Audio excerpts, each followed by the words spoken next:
Turns out the global freeze wasn't the scariest thing this man survived. That title belongs to his own wife. There's a hospital room in the story today, a husband, a wife, and a secret that's about to end one of their lives. Meet Xuan Heishu.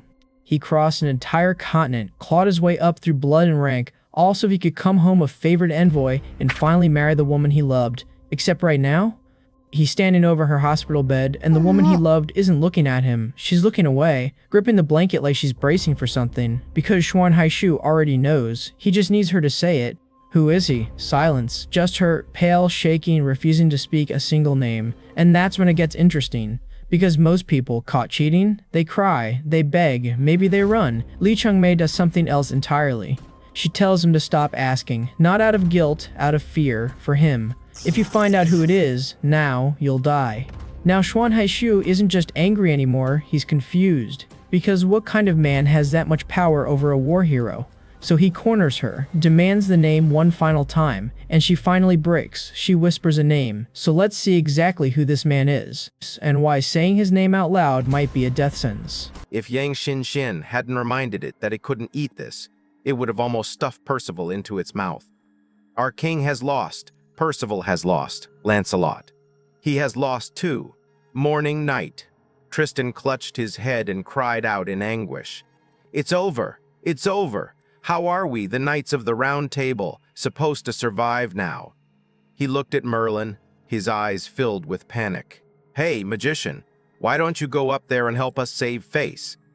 Merlin lowered his eyes, having essentially made up his mind. Losing to them isn't surprising. The Chaos team is one of the world's top mutant teams. They still maintain an undefeated record to this day.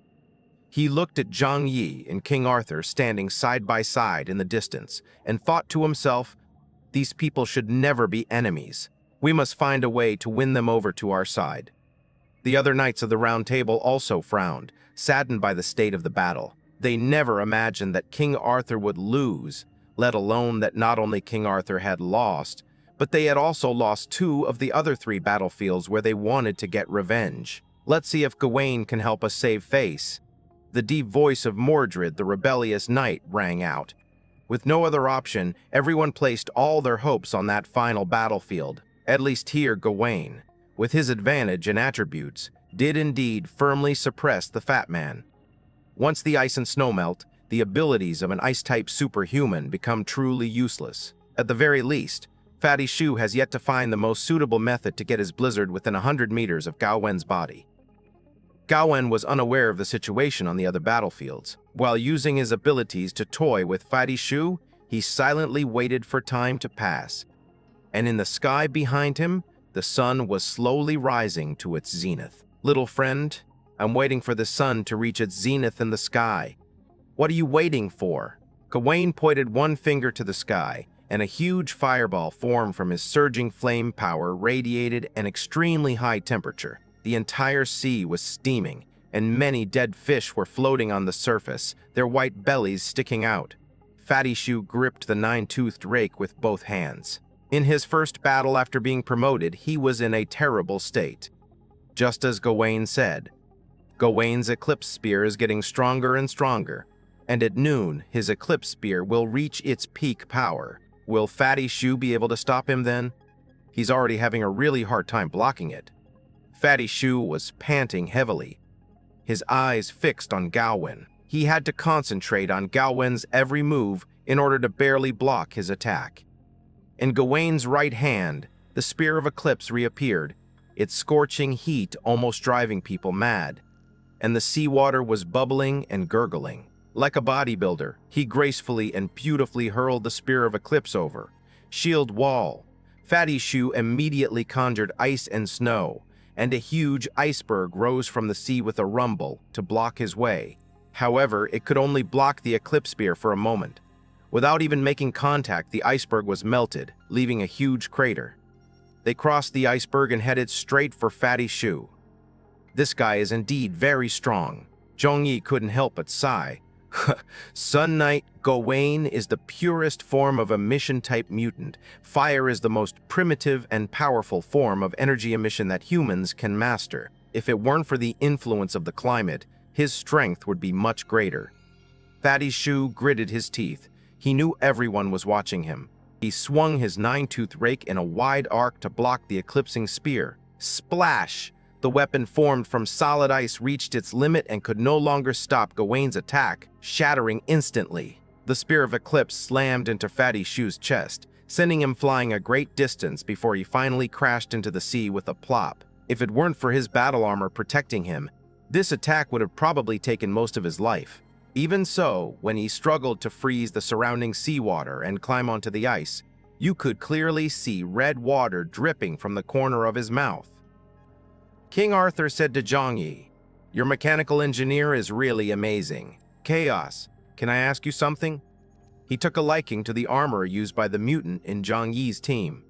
In his view, their biggest loss this time was their lack of weaponry, including his loss to Zhang Yi. It was also because of this. The enhancement that the battle armor brought to the mutants was too great. Although Lu Karan did not participate in the battle, she effectively enhanced all her companions. Zhang Yi said calmly, "We can discuss it, but you have to offer a sufficient price in exchange." He knew that King Arthur had his eye on the battle armor crafted by Lu Karan. Unfortunately, few countries in the world have the courage to allocate resources to a technician who cannot directly participate in combat in the short term. Basically, in order to quickly stabilize the domestic situation, they would choose to prioritize training combat mutant with immediate combat capabilities. However, the further you progress, the more important the technology tree and support abilities become. King Arthur's eyes lit up. Great! There's nothing to talk about. It's all about exchanging benefits. After Shu Pengzi got up, his legs were trembling slightly. Gawain looked at him with pity. It's time to end this. How can ice and snow withstand the scorching sun? You have nothing to regret about losing to me. The sun has reached its zenith in the sky, and Gawain is about to launch his most powerful attack. Fatty Shu coughed weakly twice. He reached out to cover his mouth, but red water still flowed out. However, at this moment, he had no time to worry about his injuries, and instead looked up at the sky. Let's take a gamble. He spread his arms and leaned back as if embracing the sky. Gawain's eyes widened upon seeing this. Has this meant we've completely given up hope? All right, in that case, I'll let you leave the stage as a warrior. His hands were raised high, and at this moment, his strength reached its peak. Flames surged around him, like a crown of the sun swirling around it, or like a dazzling, flaming bathrobe. He clasped his hands together, and the sun above his head extinguished in his palms. After a moment of silence, this power transformed in his palms into a dazzling golden spear of eclipse. Fatty Shu stared at the sky, his eyes gradually turning a deep blue. Ice-tight mutant are the darlings of the Ice Age. Boss, I've always believed you. Fatty Shu's abilities are somewhat different from Mirana's. He could directly control the ice, frost, and snow between heaven and earth. It wasn't until he broke through the barrier of Ipsilon that he truly realized what his abilities were. That means you can communicate with celestial phenomena. Just as Gao Wen was about to make a move, a deafening roar suddenly came from behind him. Boom! The sky darkened. The sun was obscured. And when he turned his head, he was shocked to find that the sky was now covered with dark clouds. Thick black clouds layered upon each other, gathering above the battlefield like mountains. What? Gao Wen's pupils suddenly contracted. He didn't remember the fat man in front of him having such an ability. Damn it, what kind of weather child is this? Yang Xinshin, who had been observing the battlefield, saw through everything. I see. Uncle Yu scratched his head. Miss Yang, what happened? Why did the weather suddenly change? Yang Xinshin explained. Gawain's power comes from the sun, so blocking out the sky can weaken his power. Furthermore, Shu Tunlei has been deliberately creating a rainstorm. Didn't you notice? Knowing full well that ice and snow attacks cannot get close to Gawain's body, and that even the hardest ice and snow will melt into harmless water. What is the point of the continuous attacks? Naturally, this resulted in the creation of large amounts of steam in the air above the battlefield. Then, a low-temperature field is created in the sky to allow the steam to condense. This is how torrential rain is formed. Gawain found his power weakening, something he could do nothing about. The power he gained from the sun also diminished as the sky was obscured. Splash! The torrential rain poured down, and the raging flames burning on Gawain's body were suppressed by the celestial phenomena. Fatty Shu roared and glared at Gawain, saying, "Now it's finally my turn, isn't it?" Gawain glared at Fatty Shu. "You bastard!" He slapped Su Pangzi hard with his right hand, and the surging flames turned into a huge fireball. Hundreds of fireballs lined up in the sky to form a radiant display of light. How could such a small amount of rain extinguish the fire in my heart? Countless fireballs fell to the earth like meteors. But now, this is my home turf. Fatty Shu sneered. The flames were greatly weakened by the torrential rain and could no longer pose a fatal threat to Fatty Shu. He raised his hand, and a huge iceberg rose from the sea, blocking all the fireballs. It's over. Yang Xinxian made a prediction about this battle. As long as their battle continues, Shu Chunlei can keep creating artificial rain. Gawain's advantage and ability attributes will disappear, and his geographical advantage will also be gone. Then defeat is inevitable.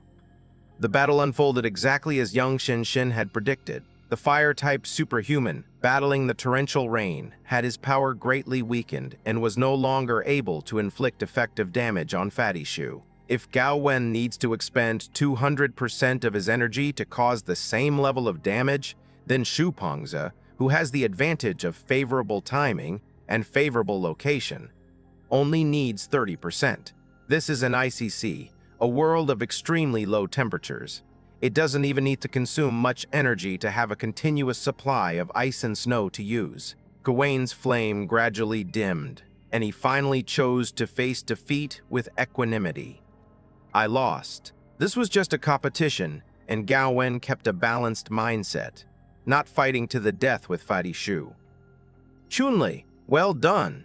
Uncle, you couldn't help but clap his hands loudly, and everyone looked at the very disheveled fat man on the battlefield with more admiration in their eyes.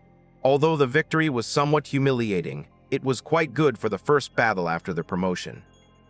Yang Xinxian couldn't help but nod. After all, this was the darling of the Ice Age. On the Knights of the Round Table's side, everyone looked as if they had lost their parents, sighing and not wanting to speak. What a disgrace. I've really embarrassed myself today. Gawain landed on the sea and smiled as he extended his right hand to Fatty Shu. Although I have never met you before, from now on, you deserve to be remembered by me. Sun Knight, Gawain. Fatty Shu wiped the soot off his face, chuckled, and shook hands with him. Remember this, I am Marshal Tianpeng. The two shook hands with mutual respect, and then Fatty Shu couldn't wait to rush back to the Golden Peak. When he returned, he swallowed hard, looked at everyone, and asked, "How did I do?" Flower and Liang Yu have returned, and everyone is gathered around him, their faces beaming with smiles. Not bad, Chunlei. I didn't expect you to be so capable. Your brother's years of nurturing you have not been wasted. I've always said that our team needs a powerful ice-type superhuman. Now we've finally filled that gap. The crowd patted Fatty Shu on the shoulder and chest, their words filled with laughter and approval. Fatty Shu coughed while smiling smugly. Jo Care placed her hand on his shoulder to help treat his injuries. This time, the duel between the two teams of extraordinary individuals unexpectedly ended in a complete victory for Zhang Yi's team. However, as King Arthur said, Zhang Yi and his group had a significant advantage in terms of weaponry. There's no way around it. You become like those you associate with. Due to Zhang Yi's steady personality and his exceptional defensive skills, the equipment of everyone in his team also possesses extremely strong defensive capabilities. With both teams having similar levels of superpowers, upgrading equipment becomes particularly crucial. Zhang Yi turned around and extended his hand to King Arthur, saying, "After this battle, I hope we can put aside our past grievances. Your brother's matter was a matter of right and wrong on the battlefield. If you're willing, let it go. We can be friends from now on." King Arthur looked at the black bracelet on Zhang Yi's hand. There was no other way now. It is his honor to be by your side, even if it is in an unconventional way. The two clasped hands together, finally wiping away all past grievances. Zhang Yi has lost a major threat and no longer needs to worry about being retaliated against. But then, King Arthur brought up something else. Oh right, I have another purpose for coming here this time. Zhang Yi raised an eyebrow, gesturing for King Arthur to continue. King Arthur released his grip. I believe you are already aware of the existence of the Eye Organization, and I am also a member of the organization. Zhang Yi already knew that King Arthur was a member of the pupil organization. However, he deliberately brought up this matter in front of Zhang Yi, allowing Zhang Yi to vaguely guess the other party's purpose. Is this an attempt to recruit him into the pupil organization? Zhang Yi wore a dismissive smile. Why should he join an organization now? He was the leader of a powerful organization himself. At this moment, Tianhai City possesses the strength to rival an upper-middle-class nation. King Arthur continued, Chaos, I would like to formally invite you to join the Eye Organization and to become a member of the Eye Organization's most important Four Horsemen of Dawn. Zhang Yi laughed. Join the pupil organization? Do you think I need to? King Arthur nodded.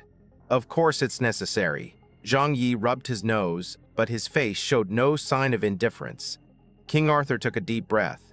Chaos, you have no idea how influential the Eye Organization is. This organization has members all over the world. Moreover, its membership standards are extremely high. Only people who have a certain social standing or have made outstanding achievements can join. Otherwise, why do you think I would have joined in? Zhang Yi looked at him with amusement. I only know one thing right now. That is, your relationship with the Holy See in Europe is very strained. He walked casually forward, his feet resting on the sea surface. A month ago, a cardinal from the Holy See came to me. He hoped that I would join the Holy See, but I refused at the time. King Arthur, standing beside Zhang Yi, said, You made the right choice. The people of the papacy are a bunch of lunatics.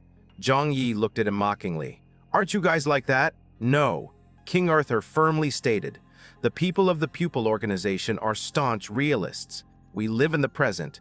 Zhang Yi lowered his head and pondered for a moment before asking calmly, To be honest, until now, I still don't know what kind of organization the pupil organization is. It seems very mysterious, and in the rumors circulating in society, it is an evil organization, like a cult.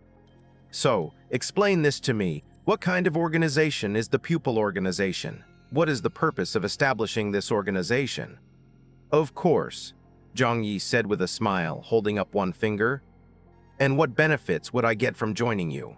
King Arthur spread his arms and smiled. Of course, I will explain it to you properly. I believe you will make the right choice after hearing my explanation. The story is a bit long, but fortunately the two of them have plenty of time. The two walked on the sea, while the others watched from a distance without disturbing them, knowing that the boss had important matters to discuss. King Arthur recounted the history of the Eye Organization and its connection with the Holy See. Both the pupil organization and the monarchical church originated from an extremely ancient sect, the Messianic sect. The exact date of the origin of this sect is now impossible to verify. All we know is that it existed long before the establishment of the Holy See and was the dominant religion in many Western European countries. The Messianic sect first explained the relationship between the universe, gods, and humanity in the form of mythology within their doctrines. King Arthur told Zhang Yi about the doctrines and myths of the Messianic sect. Although he only gave a brief overview, the more Zhang Yi listened, the more familiar it seemed. This version has many similarities to the story he heard Ling tell him, but it is not exactly the same. However, it also basically summarizes the story of the world's birth and existence, as well as the repeated births and destructions of humankind, and the emergence of a new generation of humankind. Zhang Yi said, I've heard stories about the origins of some European religions. Many monotheistic religions originated from the Messianic sect you mentioned. However, I've never heard of the pupil organization being a sect. King Arthur sighed and said with emotion, Does the continuation of a sect necessarily require churches and monks in robes? Those are merely appearances. The true continuation of a sect lies in its doctrines and beliefs. As long as these exist, the soul of the sect exists. He suddenly smiled and said, It seems I've said a bit too much. Let me tell you why the Messiah cult later spawned the monarchic cult and the pupil organization. All of this is related to the birth of a person. Zhang Yi vaguely guessed who that person was. The person you're talking about, could it be? King Arthur nodded. That's right, it's the Messiah, the Holy Son.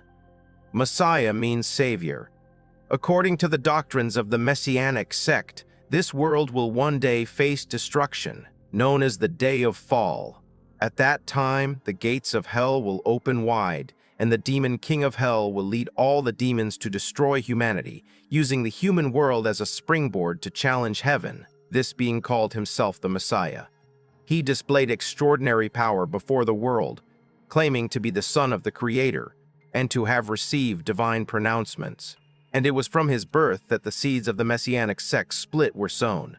He traveled to various places to spread his faith, but the doctrines he preached differed from the holy scriptures that had been passed down by the Messianic sect. As a result, he was suppressed by the Messianic sect and was eventually crucified. During his lifetime, the Messianic sect had not yet split. However, some monks were influenced by his teachings and developed new ways of thinking. After his death, his disciples preached in his name. Later, the Messianic sect split due to differences in ideology. Zhang Yi said, "And so, the monarchical church and the pupil organization were born?" King Arthur shook his head. No, religious matters are not that simple. In fact, both the Messianic sect and the monarchic sect adhere to the same beliefs, only their doctrines differ. Historically, religion has always been linked to the political power of ancient kingdoms. Kings used divine authority to gain legitimacy for their rule, and religions used the territorial expansion of kingdoms to gain more followers. The monarchic church is actually a branch of the religion founded by the disciples of the Messiah. It is also the most powerful branch to date. The Messianic sect split due to internal discord. In the end, several bishops left with their disciples and disappeared from the world. They are the founders of the pupil organization. Upon hearing this, Zhang Yi felt somewhat confused. If the goal is to establish a new sect, why hide in the shadows instead of spreading the doctrine widely? There is no religion in the world that doesn't want as many disciples as possible. King Arthur explained. This is related to their differing interpretations of the doctrine. King Arthur looked at Zhang Yi and said, "I think someone as intelligent as you must have connected the current apocalypse to the ancient times. Therefore, the myths passed down from ancient times contain important information. So, you must have studied the holy scriptures of the Holy See, right? The vast majority of its doctrines are the same as those circulating in the pupil organization. We all know that the end of the world will come at this time. In fact, it's not just us. Throughout history, there have always been some extraordinary people who have awakened powerful precognitive abilities. Even the Buddha of Buddhism foretold the end times of today before his passing." He shook his head. "Unfortunately, the Buddha once said that today his mantle will be lost. Demons will don monk robes and commit evil in the name of Buddhism. So the current Buddhist sect can be considered to have been completely destroyed." Zhang Yi touched his nose dejectedly. Before the end times, there were many Buddhist temples in Huaxu Kingdom in Southeast Asia, but the monks in the story all drive luxury cars, use iPhones, are obese, and have a lot of wives and children. Belief? It was lost long ago. It's no wonder that such a large religion disappeared after the end times. King Arthur continued. The difference between the Holy See and the pupil organization lies in their attitudes toward the end times. The Holy See has always proclaimed that the end times will eventually come. Only those who devoutly believe in the Creator will enter heaven, while those who do not believe in God will fall into hell. Chaos, do you know what heaven is? King Arthur looked at Zhang Yi and said with a deep gaze. Zhang Yi remained silent. He didn't need to guess. He knew what it was. Going to heaven is returning to the ether. It is also the death of the individual's existence.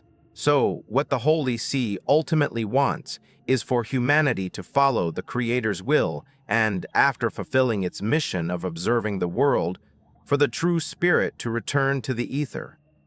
King Arthur gave his answer. Heaven is an empty world where people are one with each other, without distinction between self and others. He suddenly smiled and said, Have you ever watched an anime called EVA? Zhang Yi nodded. Yes, I've seen it, King Arthur said. So going to heaven is probably like the concept in the animation, where everyone eventually turns into orange juice when you become one. Without the existence of individuals, you can naturally understand each other, and there will be no more conflict. But, King Arthur's tone became serious. We do not want to see that kind of ending, nor do we want our identities to be erased, Zhang Yi said. So, the founders of the pupil organization broke away from the sect and chose to embark on a different path? King Arthur nodded with satisfaction. Chaos, you are indeed clever. You understand this kind of thing after just one thought. Zhang Yixin said, I'm not just smart, I also know more than you. The ultimate goal of the righteous monarchy is a grand sacrifice. The members of the church who helped the creator achieve the goal of returning to the ether believed that they would receive a blessing after the return. Zhang Yi asked curiously, a blessing? It's all turned into orange juice. What blessing is left? King Arthur shook his head. We don't know either. After all, it's been more than 2,000 years since the family split up, and I only know the general outline. After listening to this, Zhang Yi felt that those guys from the Holy See couldn't be that stupid. Is it really true that he would sacrifice himself to return to the ether? No, that's definitely not the case. Perhaps some people have such unwavering faith that they are truly unafraid of death, but it's impossible for everyone to be insane. He raised his eyelids and looked at King Arthur. Then, what about the pupil organization? Aren't you the same? King Arthur nodded. Of course we're different, because we have chosen confrontation. He pointed to the sky. Defy the gods. Refuse to go to heaven. Zhang Yi laughed. If you refuse to go to heaven, then you can only choose to go to heaven. Then you can only choose to go to hell. King Arthur shrugged indifferently. Go to hell? How can I go to hell? Isn't this world itself hell? Zhang Yi was stunned, and for a moment he was at a loss for words to refute King Arthur's words. After the sect split, our forefather Lucifer led his disciples back into society. The pupil organization has chosen a different path. The destruction of the world by gods cannot be stopped, but we can preserve the spark of hope so that the human race can continue. Therefore, the pupil organization has been constantly absorbing elites from all walks of life in society for more than 2,000 years. Zhang Yi was reminded of a legend. Noah's Ark. You plan to wait until the end of the world and then send these outstanding people on an ark to escape the great catastrophe. Is that it? Isn't this just a prehistoric civilization's plan to escape underground and preserve their fire? Indeed, all history is modern history. Ultimately, all civilizations and races chose the same way to survive. Zhang Yi finally understood the origin of the feud between the two sects. Over 2,000 years, these people with different beliefs must have had many clashes. Now it seems to be a fight to the death. The Creator, without any emotion, wiped humanity off the surface of the planet as if it were a blackboard eraser wiping away an unsatisfactory drawing. But some people don't want to be erased. They want to survive. Zhang Yi listened silently. He wasn't particularly interested in religious matters. Initially, it may have all been about faith, but as religion developed, all the problems stemmed from people. King Arthur calmly said to Zhang Yi, "The end times are coming. Humanity is utterly insignificant before the will of the Creator. Chaos, haven't you already felt this? I once ventured into the deep sea, thousands of meters below the surface, a place once considered a death trap where no life could possibly survive. But there, I discovered the prehistoric human civilization of Atlantis. Even if they escape to the depths of the ocean, thousands of meters deep, they will still face the risk of annihilation. Even powerful underground civilizations like those we've encountered struggle to survive in the face of the Creator's will, don't they? So what about that godlike civilization that Chernobyl encountered? All of humanity's weapons are less than toys in front of them. Yet, they still had to hide their whereabouts, didn't they? King Arthur sighed deeply. Lone heroes cannot survive. Humanity must unite. That's why I chose to join the pupil organization. He looked at Zhang Yi with sincere eyes, hoping that such a smart and powerful superhuman as Zhang Yi would join the pupil organization and become his partner. The Holy See seeks to sacrifice all living beings to fulfill their insane desires. Everyone in the pupil organization is very pragmatic. The pupil organization's only belief is to survive. No one forces you to believe in any dogma, and no one forces you to do anything you don't want to do. We are just a group of people who saw the end of the world earlier than others and wanted to survive. As long as you are willing to join the pupil organization, you will directly become a level 32 member, the King, and one of the revered Four Knights of Dawn. Zhang Yi lowered his eyes. There was a lot of information to absorb. Wait a minute, what exactly is this Four Horsemen of Dawn you're talking about? King Arthur explained. According to the earliest version of the Holy Scriptures of the Messianic sect, when the end of the world comes, the gates of heaven will open and four knights will appear. The monarchic church later compiled a New Testament, calling them the Four Horsemen of the Apocalypse, or the Four Horsemen of Doomsday or Apocalypse. They claimed that the arrival of these four horsemen symbolized plague, war, famine, and death, and would utterly destroy the world. However, we have a completely new interpretation of these four knights. In the supplementary edition of the Pupil Organization's Holy Scripture, they are called the Four Knights of Dawn. The four knights represent spirit, morality, benevolence, and illusion. King Arthur shrugged. In short, in any sect, the four horsemen represent force. They are important figures in helping sects achieve their goals in the end times. Zhang Yi laughed and said, "So that's a henchman?" King Arthur smiled and shook his head. "If you say so, then so be it." Zhang Yi looked at King Arthur with curiosity. "With your strength, you must also be one of the four horsemen." King Arthur didn't hide anything. Since he had decided to invite Zhang Yi to join, he had to be honest. "Among the four horsemen of dawn, I am the one who represents the spirit." Zhang Yi, resting his chin on his hand, said, "You invited me to join, which means the four Knights of Dawn aren't full yet. So, are the other two spots filled?" King Arthur said solemnly, "I cannot tell you these secrets before you join the Eye Organization. Because you know, the Eye Organization is a mysterious organization. Once the identities of important members are exposed, they may be hunted down by the Holy See." Zhang Yi nodded. "All right, I've heard the story. It was very interesting, but I need to go back and think about it carefully. If they were from the Huaxu Kingdom, they would understand that this was a rejection." But Zhang Yi didn't make any definitive statements, which made King Arthur believe there was still a chance. That's why I say Chinese isn't easy to understand. You have to analyze it in context. King Arthur nodded. "I understand. This is indeed a matter that needs serious consideration. However, I believe you will not choose the Holy See, but will choose to join us. Because you cannot be a lackey of the Holy See, you yearn for freedom." Zhang Yi finally understood why King Arthur had asked him that question when they first met. Instead of explaining, he took the opportunity to ask a question that he was very curious about. "I have a question for you. Is Elon Freeman a member of the Eye Organization?" Elon Freeman, 20 to 30 years ago, was the world's most famous CEO of a technology company. His company has consistently been at the forefront of the world in the field of space colonization. In the 2030s, after more than a decade of preparation, his company launched a spaceship called Hope, carrying 100 outstanding talents from all walks of life to Mars. However, for a considerable period of time, news about Freeman and the Hope gradually disappeared from the internet. Some believe their mission failed and they all died on Mars. Some even believe that their spacecraft crashed when they landed on Mars.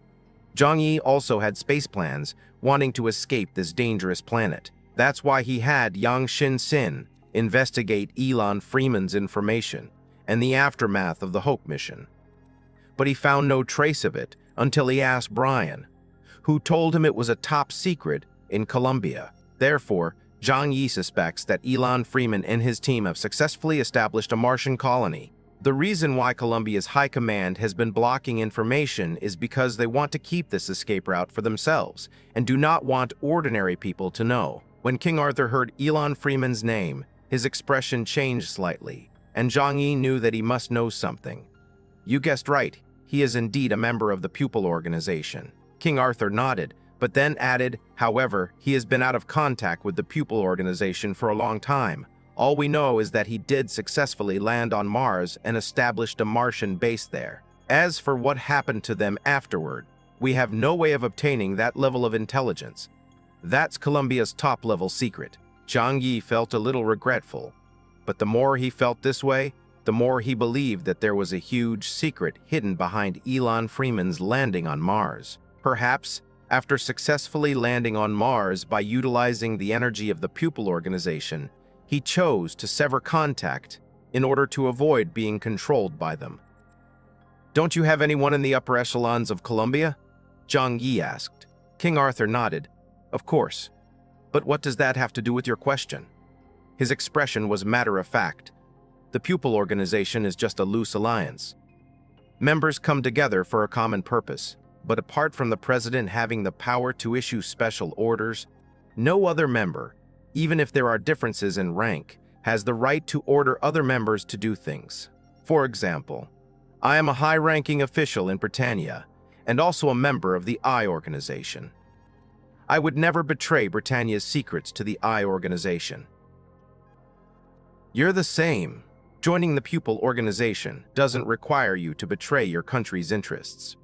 Zhang Yi suddenly understood why this organization had been able to survive for over 2,000 years under the oppression of the Holy See. Because it is too loosely organized and decentralized, the Holy See has no way to destroy it. At that moment, King Arthur suddenly said something. However, regarding Elon Freeman and his Martian colony, I have uncovered some suspicious points. Zhang Yi, what's suspicious? For about a year, Columbia's activities around the world have decreased significantly. Didn't you notice that such a big thing happened in Fremont, and the highest-ranking fighter, Zhang Yi, had indeed considered the issue King Arthur raised, but he was too busy to care about what was happening in the Western Hemisphere. With the world in chaos, which place doesn't have a lot of trouble? Zhang Yi said. King Arthur said, "You're right. Every country has its secrets, especially Columbia. Let alone Columbia. Yes, if there's any country in the world that made early contact with underground civilizations and used their power to develop its own technology and military strength, it's definitely Columbia." Zhang Yi lowered his head and fell into deep thought. In short, think it over carefully. Joining the pupil organization will definitely not do you any harm. We don't need you to do anything against your principles. It's just that when that day comes, we, as people who are unwilling to make sacrifices, will stand on the same side. King Arthur chuckled and patted Zhang Yi on the shoulder. I'm absolutely certain of that. I've always been very good at judging people. Zhang Yi smiled and nodded. I will definitely consider your suggestion carefully. King Arthur was very pleased with Zhang Yi's reaction. He seized the opportunity to make a request. By the way, about your armor technology, Zhang Yi said, as long as you can offer something of sufficient value in exchange, I have no problem with it. Lucaron's mechanical iteration speed is very fast, and it is basically updated every few months. If it were truly a trade, he would give the older version of the armor to King Arthur.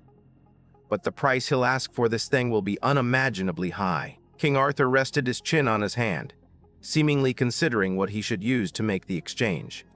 His expression showed some hesitation, because he had something he could offer, but it was inconvenient for him to give it to Zhang Yi.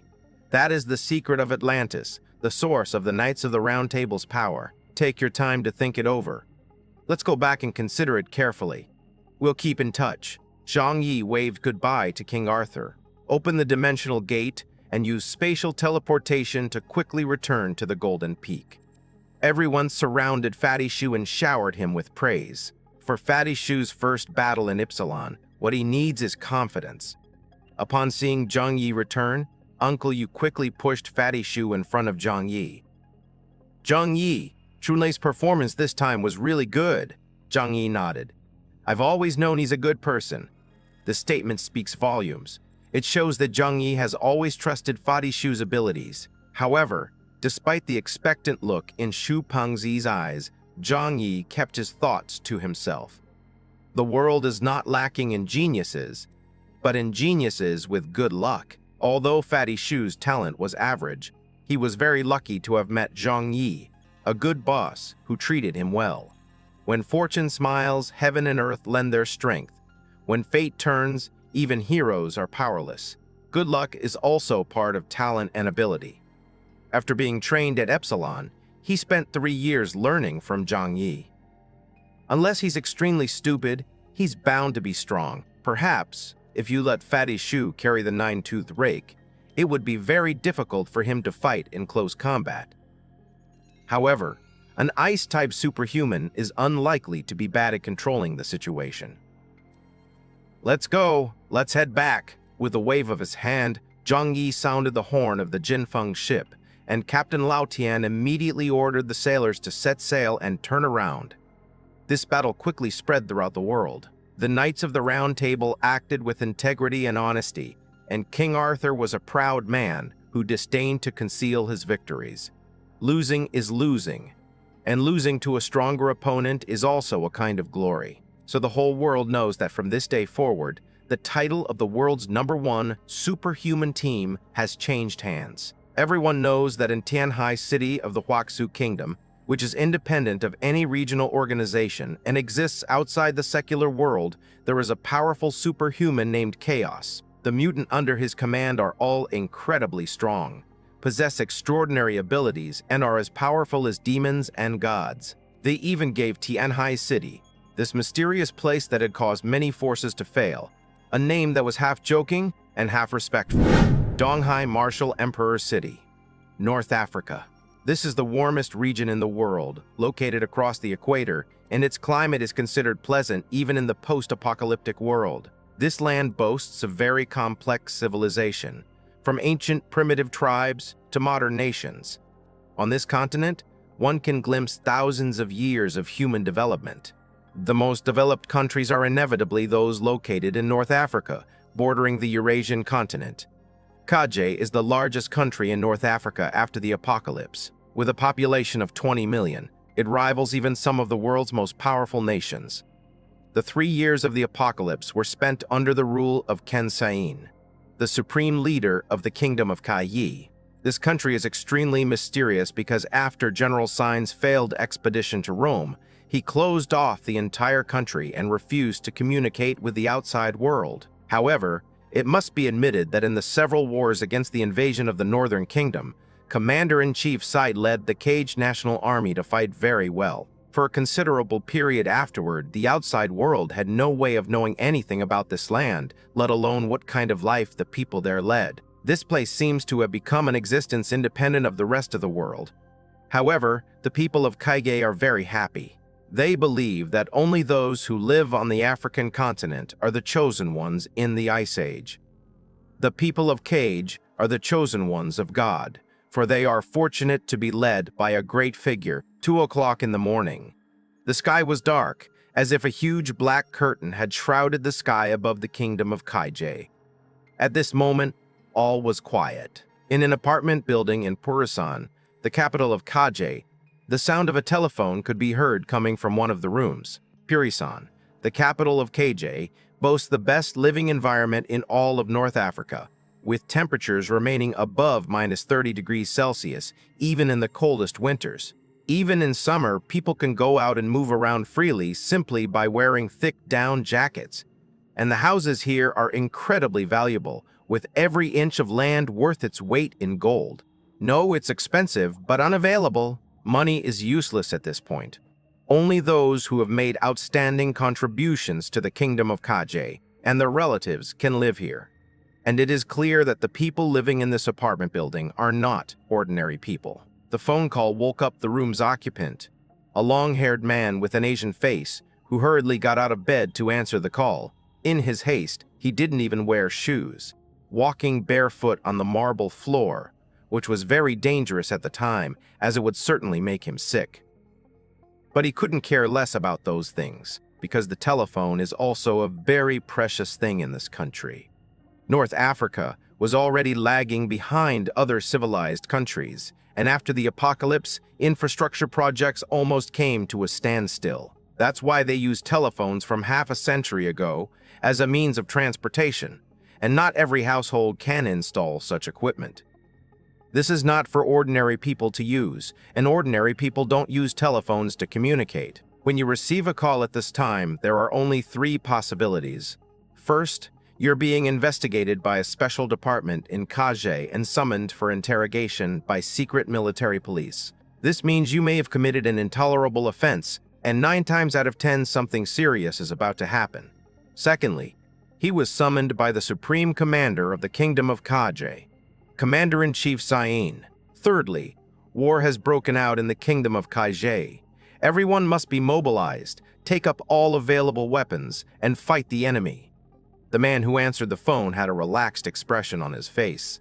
He was absolutely certain that he received the call for the second reason. Not long ago, he had entered Commander-in-Chief's kitchen and cooked him a delicious Chinese fried rice dish, which earned him Commander-in-Chief's praise. Commander-in-Chief Syed enjoys Chinese food, but there aren't many authentic Chinese people in North Africa. The man who happened to answer the phone, Xuan Su, had come to Kaje 3 years ago with his company's engineering team to participate in an international cooperation project. Having trained as a chef, he possesses excellent culinary skills. He himself hadn't expected the surprise to come so quickly. In the Kingdom of Kaje, everyone knew that once you gained the favor of Commander Sane, you would surely rise rapidly in rank and become a person of high status. A deep male voice came from the other end of the phone. Xuan, we will arrive at your building in 5 minutes. Commander Sane requests your presence. Yes. Xuan's body trembled with excitement. He was grateful for the favor of the god of fate, which had given him a chance to defy destiny in this apocalyptic world where he thought he would die at any moment. I'll be right there! Xuan Su turned on the light and hurriedly got dressed. Inside the room, his wife, Li Chengmei, was also awakened by his movements. She sat up, rubbed her sleepy eyes, and asked, "What's wrong? Where are you going in the middle of the night?" As Xuan Su dressed, he excitedly told his beautiful wife, "This is a secret. I can only tell you when I get back." His face was filled with pride. This is the joy a husband feels when he is about to achieve great success. Li Songmi is very beautiful. She and Xuan Su are boyfriend and girlfriend, but at this time, there is no need to get a marriage certificate. The two simply became husband and wife with the help of their friends. When Xuan Su came to North Africa as a key member of the company, she came along with him. I never expected that I would stay for 3 years.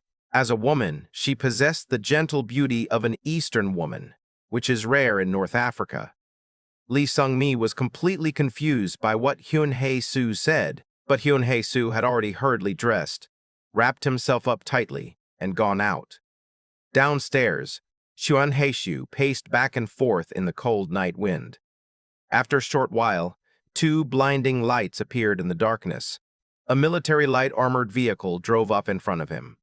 The back door opened, revealing a dark, serious face. The serious look made Xuan swallow hard. Xuan Su, is that right?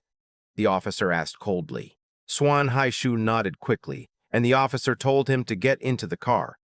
Xuan didn't say a word the whole way because he was incredibly excited. The fame and fortune that were about to be his began to fill him with wonderful fantasies about the future. But the thought that the person he was about to meet was the supreme leader of the Kingdom of Kaje made him nervous. Although it was night, the car was surrounded by curtains, and there were also curtains between the front and back seats, so it was impossible to see where we were going. In this oppressive atmosphere, Xuan Su felt as if the car had been driving for a very long time, and he dared not ask anything. Just as he was about to fall asleep, he suddenly felt the car shake violently, as if it had climbed a huge, steep slope. But soon he knew where he was, because the sound of waves could be heard in my ears. There are 2 large rivers near prison that connect to the sea to the north, so they are not frozen very badly now.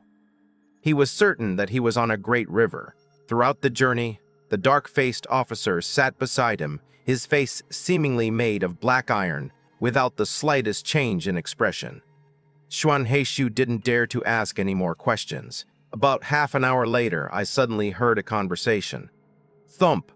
A sound, neither too loud nor too soft, was heard, and the car body trembled slightly. "We've reached the shore." The officer let Hyun Hae-soo out of the car and opened the door. The light outside was so bright it was blinding. Xuan Haishu finally adjusted to the outside light and realized that he had landed on a small island beside a large river. It was pitch black at night, but the place was decorated with all sorts of colorful neon lights, making it as bright as day. For a moment, Xuan Haishu was stunned. In the 3 years since the apocalypse, even living in the capital city of Prisan, I have never seen such a sight. Electricity was an extraordinary luxury at this moment, and the neon lights adorning the various buildings made it seem like a miniature version of Tianhai City. At the dock where they were moored, other ships had already docked. People of all kinds came down from above. Some were wearing military uniforms, and others were wearing clothing made of precious animal fur.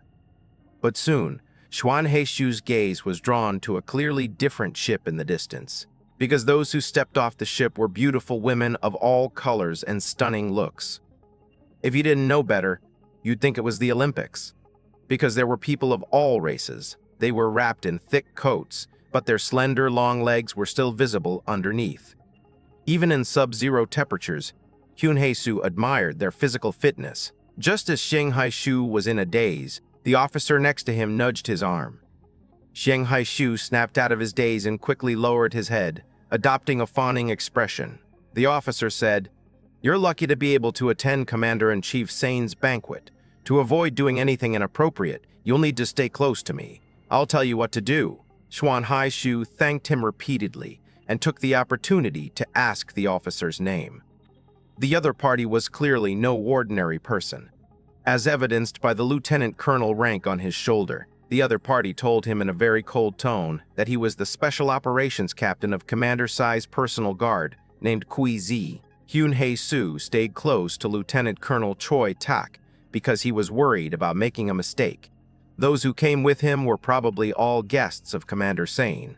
With this in mind, Xuan Haishu became even more low-key. He knew that he had been specially invited to the dinner party because he was good at making Chinese food. The others must be prominent figures in the upper echelons of society in Kaje. After walking along the magnificent road, they arrived at the luxurious villa where the commander-in-chief resided. A huge European-style building, including a large courtyard, is completely enclosed by glass partitions. It was as cold as winter outside, but once inside, it was as warm as early summer in May. Hyun Hae-soo felt like his whole body was on fire, but luckily, Choi Taik was experienced and took him to get a checkup first. He stripped naked in a room and then underwent a thorough, almost shameful inspection by staff. After the examination, Hyun Hae-soo took off most of his thick clothes. Fortunately, he was wearing decent clothes underneath to keep warm, so he didn't look too disheveled. After passing this hurdle, Kuize told him that he could go see Commander Sai Yen. Hyun Hae-soo was incredibly excited. He took several deep breaths, knowing that the time to change his destiny had come. Kuize led him to the main hall of the villa. As soon as the door opened, Xuan Haishu felt as if she had returned to the world before the apocalypse. Arriving at the most prosperous hotel in Tianhai City, the magnificent interior left Xuan Haishu in a daze for a long time. Everywhere was glittering with gold, and the walls and pillars, as white as jade, were decorated with various beautiful patterns in gold. At the very center of the banquet, many exquisite foods and a large variety of drinks were laid out. Commander Sayin did not appear. Everyone else waited patiently for his arrival before daring to begin the banquet. Xuan Haishu didn't have to wait long. About 20 minutes later, the main entrance to the banquet hall opened. But it wasn't Commander Sin who came in. Instead, it was a small white dog. It strode lightly into the banquet hall, its fur snow-white and spotless. Everyone quickly and respectfully avoided it, afraid of colliding with it. Xuan Haishu was still wondering why a dog would command such respect. He quickly found the answer. A tall, thin man with long hair walked into the banquet hall. He appeared to be very tall, perhaps because he was very thin. His long hair was parted in the middle and fell over his shoulders. His face didn't show much expression. If I had to describe it, there was only one pattern in his attitude towards everything. This is Ken Sain, the supreme ruler of the kingdom of Kaje. This was also the first time that Hyun Hae-soo had seen his true face. I had initially thought he would be a pot-bellied, short, middle-aged man. But to my surprise, he was so handsome and spirited, even somewhat dashing. The banquet hall was full of people, and they all tensed up the moment they saw him. But he acted as if he didn't see anyone and quickly chased after the Pomeranian. "Nami, my little darling, don't run away. Come to Daddy's arms." Commander Sai ignored everyone and walked straight over to pick up the puppy. He looked at the Pomeranian with eyes full of affection and held it in his arms, gently stroking it. A waiter came over and handed him a glass of foreign liquor on a gold tray. He took it casually and downed half a cup in one gulp. Hyun-hae-soo felt that his drinking movements were a bit rough and not as elegant as he had imagined. Next, the cocktail party began. Commander Sai walked to the center of the banquet hall, where a long table was set up. He sat down lazily at the front and raised his wine glass to everyone. At this moment, a waiter approached each person carrying a golden tray with a glass of wine on it. There was also a cup in front of Xuan Haishu, and he quickly took it with both hands. Commander Sein raised his glass and shouted, "You're here today, so make sure you have a great time. You're not allowed to leave until you're completely drunk." Everyone quickly raised their glasses. "Yes, Commander." The banquet began. Xuan Haishu took a sip. It was a foreign liquor he didn't know the name of. It seemed very high-end, but the taste was strong and spicy, and it didn't seem like a particularly good drink. Kuizi whispered in his ear, "After you finish drinking, you can take this wine glass back and enshrine it." Yin-hae-soo looked somewhat puzzled, but still nodded respectfully. Seeing that this was a clueless newcomer who was here for the first time and didn't know anything, Kuizi explained to him the rules for attending Commander Sain's banquet. Anyone who comes here can take away the wine glass after they finish drinking. Then at home, there will be a special cabinet for storing them. Those who own wine glasses in their homes are called favored ones, representing those who have been favored and honored by Commander Sain. These people will receive extremely high treatment in Kaje. The more wine glasses a household has, the more prestigious it is considered. Yoon-hae-soo now understood the immense value of the wine cup, and thus became even more cautious when drinking. Commander Sain loved to drink, and when he did so with great gusto, as if he were gulping down a large amount of alcohol. He seemed to have forgotten about the young Chinese chef Hyun-hae-soo, who had been summoned. After a while, Guize came over to him and said, "The commander wants you to come over." Xuan Haishu was extremely nervous. His palms were sweating, and he hurried over. Commander Sai sat in his chair, glancing at him with a nonchalant air. "You're the chef who cooked Chinese food before." Before Xuan Haishu could speak, Commander Sain's expression suddenly changed, and he said coldly, "You wouldn't happen to be a spy sent by another country, would you? If I find out you're involved, I will execute you immediately." Xuan Haishu froze on the spot, feeling a chill run through his body and a wave of dizziness wash over him. Extreme terror nearly caused him to collapse on the spot. Seeing his frightened appearance, Commander Sain suddenly burst into laughter, pointing at him and saying, "You look ridiculous. All right, I was just teasing you." Xuan Cheishu's mind cleared up a bit, and he gave an awkward laugh. Later, Guize told him that this was a dark humor characteristic of Commander Sain. He often enjoyed making fun of those around him and watching them embarrass themselves. However, if you perform better in these situations, Commander-in-Chief Sain will also look favorably upon you. Guize then said, "If it were me, I would say that even if I die, I will continue to serve you, Commander, as a ghost." Commander Sain did not make things difficult for Xuan Haishu afterward. Instead, he raised his glass to him and drank a cup of wine with him. "Your Chinese food is excellent, just to my liking. From now on, come to the official residence and cook exclusively for me. We must have a good time drinking today."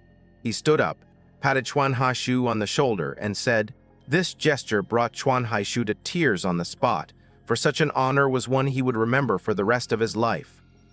Following Commander San's instructions, Yun Haishu earnestly drank with the people around him. He looked around.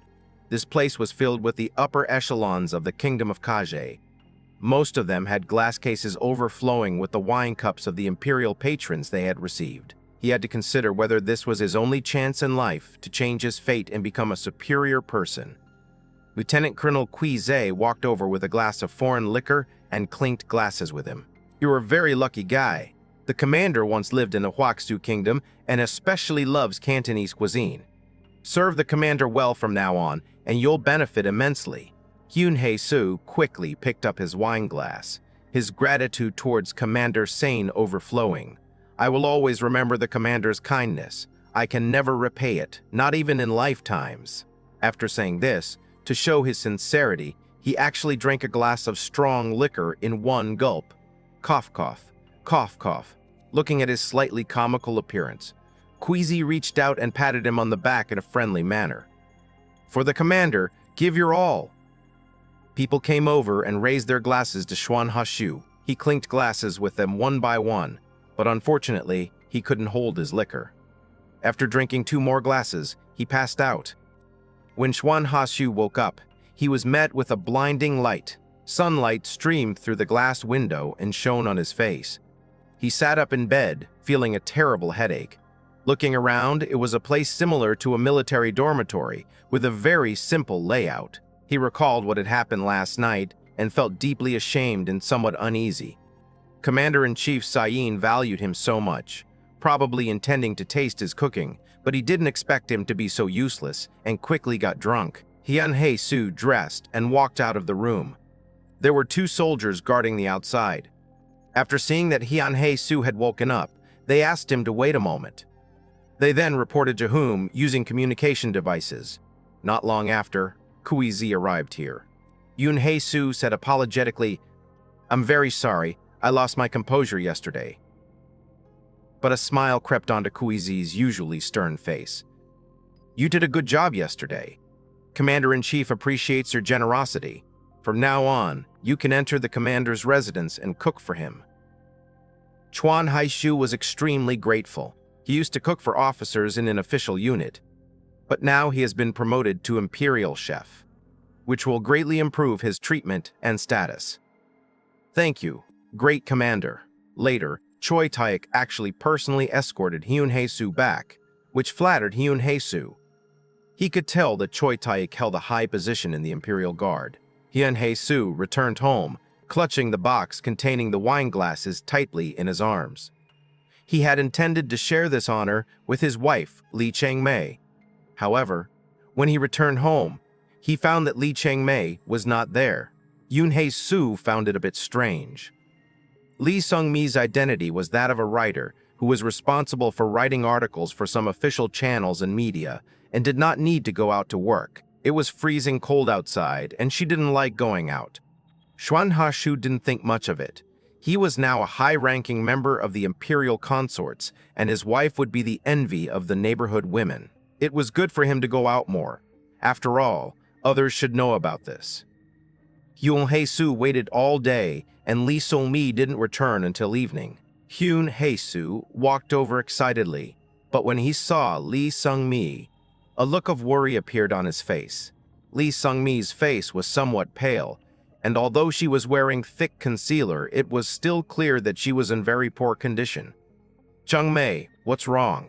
When Lee Sung-mi saw Hyun-Hae-soo, she looked away and pretended to change into slippers.